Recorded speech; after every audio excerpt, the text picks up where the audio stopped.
दोस्तों आप इस शख्स को जानते होंगे। इनका नाम है प्रफुल्ल बिल्लोरे और ये एमबीए चाय वाला के नाम से मशहूर है। ये व्यक्ति अब खबरों की सुर्खियां बटोर रहा है। हालात ऐसे है कि कोई अपने आप को प्रफुल्ल के साथ जोड़ना नहीं चाहता है, क्योंकि लोगों के मुताबिक वो फ्रॉड है और बहुतों को अपने फ्रेंचाइजी के नाम पर लूट चुका है। तो दोस्तों आइए जानते हैं कैसे मध्य प्रदेश के एक मध्यम वर्गीय परिवार का लड़का प्रफुल्ल बिल्लोरे हुआ इतना फेमस और क्यों अब हर कोई उसे धोखेबाज कह रहा है। Only on untold stories. जैसे कि आप जानते होंगे कि भारत स्टार्टअप्स का केंद्र बनता जा रहा है और अमेरिका और चीन के बाद सूची में तीसरे स्थान पर है। भारत में 340 बिलियन डॉलर्स के वैल्यूएशन के साथ 160 प्रभावशाली यूनिकॉर्न स्टार्टअप्स है। इसके अलावा भारत ने 2022 तक लगभग 77,000 स्टार्टअप्स को मान्यता दी है। प्रफुल्ल बिल्लोरे उन एंटरप्रेन्योर्स में से एक है जिन्होंने अपनी शुरुआत चाय बेचने से की और अपने अनूठी मार्केटिंग रणनीति के मदद से लगभग 20-25 करोड़ कमाए। प्रफुल्ल बिल्लोरे का जन्म साल 1996 में भारत देश के मध्य प्रदेश राज्य के धार जिले में 14 जनवरी को हुआ था। प्रफुल्ल ने इंदौर से अपनी प्राथमिक शिक्षा ग्रहण की। इसके बाद उन्होंने अपना बीकॉम पूरा किया। पढ़ाई करने के लिए उनकी फैमिली ने उनका पूरा सपोर्ट किया। प्रफुल्ल शुरू से ही पढ़ाई में अच्छा था और वो एमबीए करने की चाहत रखता था। प्रफुल्ल ने IIM अहमदाबाद से एमबीए करने के लिए लगातार 3 साल तक कैट यानी कि common admission test for getting admission into masters in business administration की तैयारी की, परंतु हर बार असफल रहा। अपने असफलता के कारण वो बहुत उदास हो गया और कुछ समय के लिए कैट की तैयारी छोड़ दी। 2016 में जब वो 20 साल का था तब वो कैट एग्जाम पास नहीं कर पाया। कैट के परिणाम घोषित होने के बाद जब इसने अपने सपने को चकनाचूर होते देखा तो उसने अपने पापा से बात की और कहा कि अब वो पढ़ाई नहीं करना चाहता और घूमने निकल गया। पर इसके बाद फैमिली प्रेशर की वजह से प्रफुल्ल ने अहमदाबाद के एक प्राइवेट एमबीए कॉलेज में पढ़ाई शुरू की। लेकिन प्रफुल्ल के मन में एक विचार था कि अगर उसने कभी एमबीए किया तो किसी टॉप कॉलेज से ही करेगा, वरना वो एमबीए नहीं करेगा। इसके बाद पढ़ाई में मन ना लगने के कारण उसने अपनी डिग्री भी ड्रॉप कर दी और वो भी सिर्फ 12 दिनों के बाद अपने माता पिता की जानकारी के बिना। अपना खर्चा निकालने के लिए प्रफुल्ल ने मैकडॉनल्ड्स में 37 रुपए प्रति घंटे पर वेटर के जॉब शुरू की। मैकडॉनल्ड्स में काम करके प्रफुल्ल को बहुत लाभ हुआ और कई स्किल्स सीखने मिले, जैसे कि sales skills, persuasive skills, management skills आदि। वेटर के प्रमोशन के बाद वो ऑर्डर लेने लगा और नए लोगों से मिलकर एक्सपीरियंस गेन करने लगा। मैकडॉनल्ड्स में काम करना प्रफुल्ल के जीवन में एक अच्छा निर्णय था, लेकिन वो जीवन भर खुद को वहां काम करते हुए नहीं देखना चाहता था। प्रफुल्ल ने अपने विचार के साथ आगे बढ़कर कुछ रुपए उधार लिए और अपनी चाय की दुकान शुरू करने का फैसला लिया। प्रफुल्ल ने अपने पिताजी से पढ़ाई के बहाने से 8,000 रुपए उधार लिए और 25 जुलाई 2017 को प्रफुल्ल बिल्लोरे ने अहमदाबाद में अपना चाय स्टॉल व्यवसाय शुरू किया और इसका नाम एमबीए चाय वाला रखा। प्रफुल्ल अब अहमदाबाद में चाय का व्यवसाय करता है और एमबीए चाय वाला के नाम से प्रसिद्ध है और पिछले 5 से 6 सालों में उसने अपने व्यवसाय के टर्नओवर को 25 करोड़ से ज्यादा तक पहुंचा दिया है। एमबीए चाय वाला फेमस हो गया, चाहे लोकल इवेंट्स हो या musical nights, women empowerment programme, social issues, blood donation या नेचुरल डिजास्टर भी क्यों ना हो जाए, एमबीए चाय वाला हर जगह खड़ा होने लगा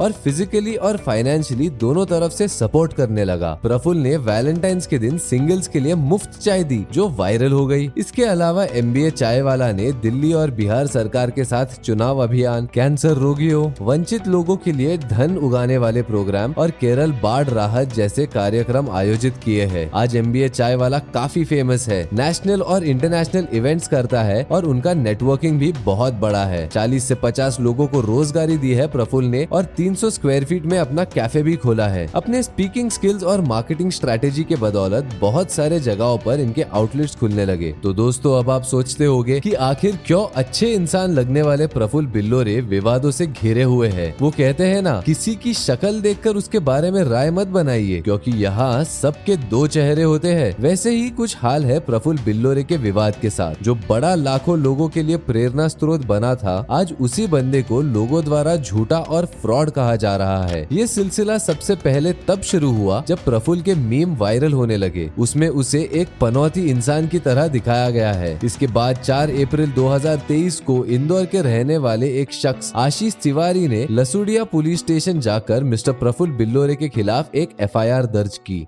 आशीष के मुताबिक MBA चाय वाला ने फ्रेंचाइजी फीस के नाम पर 10 लाख रुपए की रकम ली और आशीष को ये आश्वासन दिया कि दिन का लगभग 10,000 रुपए का सेल होगा ही। आशीष ने मीडिया के सामने आकर ये कहा कि उन्होंने बैंक से लोन तक लिया था और अभी 10,000 तो छोड़िए, दिन के 1,000 रुपयों का भी सेल नहीं हो रहा है। और ऐसे ही लसूड़िया, विजयनगर, भावरकुआ और बाकी के पुलिस स्टेशन के लोकेशंस मिलाकर प्रफुल्ल के ऊपर कुल 28 शिकायतें दर्ज हो चुकी है। इसके अलावा तन्मय चौकसी जो भंवरकुआ के फ्रेंचाइजी ओनर है, उनका दुकान बंद हो चुका है और वो भी 40 लाख रुपए इन्वेस्ट करने के बाद। एक ऐसा ही केस लखनऊ के विनीत राय के साथ भी हुआ, जहां पर विनीत ने 28 लाख रुपए लगाए थे और अब वो दुकान भी बंद हो गई है। फ्रेंचाइजी मालिकों की सुनी जाए तो उनका ऐसा कहना है कि प्रफुल्ल ने झूठे वादे किए और फ्रेंचाइजी कॉस्ट, कच्चा माल और उपकरण की कीमत के नाम पर पैसे लिए। मार्केट में अभी MBA चाय वाला का ऐसा सीन है कि उनके ज्यादातर दुकान ब्रेक इवन भी नहीं कर पा रहे और घाटे में चल रहे हैं। YouTube एक्सपर्ट्स की बातों के मुताबिक MBA चाय वाला अपने चाय से ज्यादा अपने विनम्र बैक स्टोरी के वजह से फेमस है और पब्लिक में एक सोशल सेलिब्रिटी की तरह है। प्रफुल्ल के स्पीकिंग स्किल्स और मिडिल क्लास वाले विनम्र बैक स्टोरी की वजह से देश के बहुत सारे लोग प्रफुल्ल के साथ कनेक्ट कर सकते हैं और उसी कारण से लोग उन्हें सपोर्ट करते हैं। जब लोगों को लगने लगता है कि वो भी प्रफुल्ल के जैसे ही कुछ कर सकते हैं, तब प्रफुल्ल उनके ऊपर दो विकल्प प्रदान करते हैं, या तो प्रफुल्ल की तरह संघर्ष करे या फिर प्रफुल्ल की फ्रेंचाइजी खरीद ले। बहुत लोगों ने दूसरा विकल्प जो उन्हें आसान लगा उसे अपना लिया। जिन लोगों ने दूसरा विकल्प खरीदा वो MBA चाय वाला फ्रेंचाइजी के साथ जुड़ गए। प्रफुल्ल को पैसे देने के बाद उन सब लोगों ने जब हिसाब लगाया तो देखा कि प्रॉफिट करने के लिए उन्हें दिन का मिनिमम 8,000 का सेल करना होगा। तब प्रफुल्ल के बिजनेस मॉडल का सबसे बड़ा दोष बाहर निकला, जिसमें पहले लोकेशन ऑफ वेन्यू, दूसरे स्थान पर प्रोडक्ट प्राइसिंग और तीसरे पर बिजनेस मॉडल का कॉम्पिटिटिव माहौल आता है। आसान शब्दों में कहे तो MBA चाय वाला की लोकेशंस जो ज्यादातर टियर 2 और टियर 3 सिटीज में है, वहाँ एक कप चाय की कीमत 70-80 रुपए है, जो शायद ही कोई खरीदता है। एक बार के लिए हम टियर 1 शहरों के बारे में सोच भी सकते हैं, जहाँ उन्हें ऐसे ग्राहक या क्राउड मिल सकता है जो 70-80 रुपए वाली चाय और अन्य उत्पाद खरीदने तैयार हो जाए। लेकिन टियर 2 और टियर 3 सिटीज में जहाँ हर गली चौराहे पर चाय की टपरी होती है, वहाँ 7-10 रुपए वाली चाय के साथ प्रफुल्ल भाई की चाय कम्पीट नहीं कर पाई, क्योंकि उनके प्रोडक्ट सब प्रीमियम कैटेगरी में मिलते हैं और छोटे शहरों में इसके लिए क्राउड मिलना मुश्किल है। और ऐसे कॉम्पिटिटिव एनवायरनमेंट की वजह से MBA चाय वाला यहाँ चल नहीं पाया। अधिक आसान भाषा में हम कह सकते हैं कि टपरी की चाय किफायती सेगमेंट में आती है, जबकि प्रफुल्ल की चाय सब प्रीमियम सेगमेंट में आती है और इस वजह से ये वहाँ चल नहीं पाती।